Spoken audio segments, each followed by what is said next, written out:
নমস্কার, দীপ্ত মোটিভেশনে আমার সব দর্শক বন্ধুদের জানাই শুভেচ্ছা।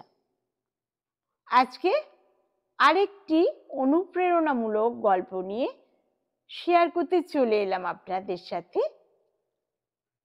আজকে গল্পটির নাম শেষ প্রচেষ্টা। এক সময় একজন প্রতাপশালী রাজা একটি রাজ্য শাসন করতেন। একদিন এক বিদেশি দর্শনার্থী তার দরবারে এসে রাজাকে একটা সুন্দর পাথর উপহার দিলেন। সেই পাথর দেখে রাজা খুব খুশি হলেন। সেই পাথর থেকে ভগবান বিষ্ণুর মূর্তি তৈরি করে রাজ্যের মন্দিরে স্থাপন করার সিদ্ধান্ত নেন এবং মূর্তি তৈরির কাজ রাজ্যের মন্ত্রীর হাতে তুলে দেন। মহামন্ত্রী গ্রামের শ্রেষ্ঠ ভাস্করের কাছে গিয়ে পাথরটি দিয়ে বললেন, মহারাজা মন্দিরে ভগবান বিষ্ণুর মূর্তি স্থাপন করতে চান। এই পাথর থেকে ভগবান বিষ্ণুর মূর্তি তৈরি করে 7 দিনের মধ্যে রাজপ্রাসাদে পাঠান।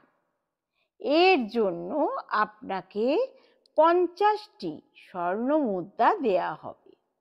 50টি স্বর্ণ মুদ্রার কথা শুনে ভাস্কর খুশি হয়ে যান এবং মন্ত্রীর বিদায়ের পর মূর্তি নির্মাণের কাজ শুরু করার জন্য হাতিয়ার বের করেন।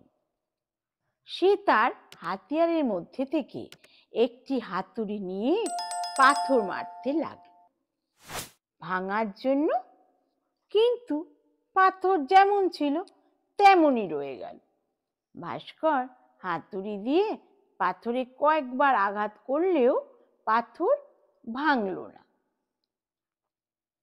50 বার চেষ্টার পর ভাস্কর শেষবারের মতো চেষ্টা করার জন্য হাতুড়িটি তুলে নিলেন, কিন্তু হাতুড়ি মারার আগে হাত টেনে নিলেন, এই ভেবে যে 50 বার আঘাত করার পরও যদি পাথর না ভাঙে তাহলে এখন কি ভাঙবে। তিনি পাথরটি মন্ত্রীর কাছে নিয়ে যান এবং ফেরত দিয়ে বলেন যে এই পাথর ভাঙা অসম্ভব, তাই এটি থেকে ভগবান বিষ্ণুর মূর্তি তৈরি করা যায় না। মহাসচিবকে সব অবস্থায় রাজার আদেশ পালন করতে হতো, তাই তিনি ভগবান বিষ্ণুর মূর্তি তৈরির দায়িত্ব গ্রামের একজন সাধারণ ভাস্করের হাতে তুলে দেন। ভাস্কর পাথরটি নিয়ে মন্ত্রীর সামনে হাতুড়ি দিয়ে আঘাত করলে পাথরটি এক দফায় ভেঙে যায়।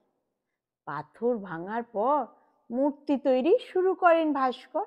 এখানে মন্ত্রী ভাবতে লাগলেন যে প্রথম ভাস্কর যদি একটি শেষ চেষ্টা করতেন তবে তিনি সফল হতেন এবং 50টি স্বর্ণ মুদ্রার অধিকারী হতেন। বন্ধুরা, এর থেকে আমরা এই শিক্ষাই পেলাম, আমরাও আমাদের জীবনে এমন পরিস্থিতির সম্মুখীন হই। অনেক সময় কোনো কাজ করার আগে বা কোনো সমস্যা সমাধানের আগে আমাদের আত্মবিশ্বাস নষ্ট হয়ে যায় এবং আমরা চেষ্টা না করেই হাল ছেড়ে দিই। অনেক সময় আমরা যদি 1 বা 2টি প্রচেষ্টায় ব্যর্থ হই, আমরা আরও চেষ্টা করা বন্ধ করি। যেখানে এটা সম্ভব যে আরও কিছু প্রচেষ্টায় কাজটা সম্পূর্ণ হয়ে যেত বা সমস্যার সমাধান হয়ে যেত। আপনি যদি জীবনে সাফল্য পেতে চান তবে সাফল্য না পাওয়া পর্যন্ত বারবার ব্যর্থ হওয়ার পরেও আপনার চেষ্টা করা বন্ধ করা উচিত নয়। কে জানে আমরা চেষ্টা করার আগে যে প্রচেষ্টাটি ছেড়ে দিয়েছি তা আমাদের শেষ প্রচেষ্টা হতে পারে এবং আমরা তাতে সফল হতে পারি। দর্শক বন্ধুরা, আপনারা এরকমই ভিডিও পেতে প্লিজ আমার দীপ্ত মোটিভেশনটা সাবস্ক্রাইব করবেন আর সকলকে শেয়ার করতে ভুলবেন না, আর কমেন্টও প্লিজ দেবেন।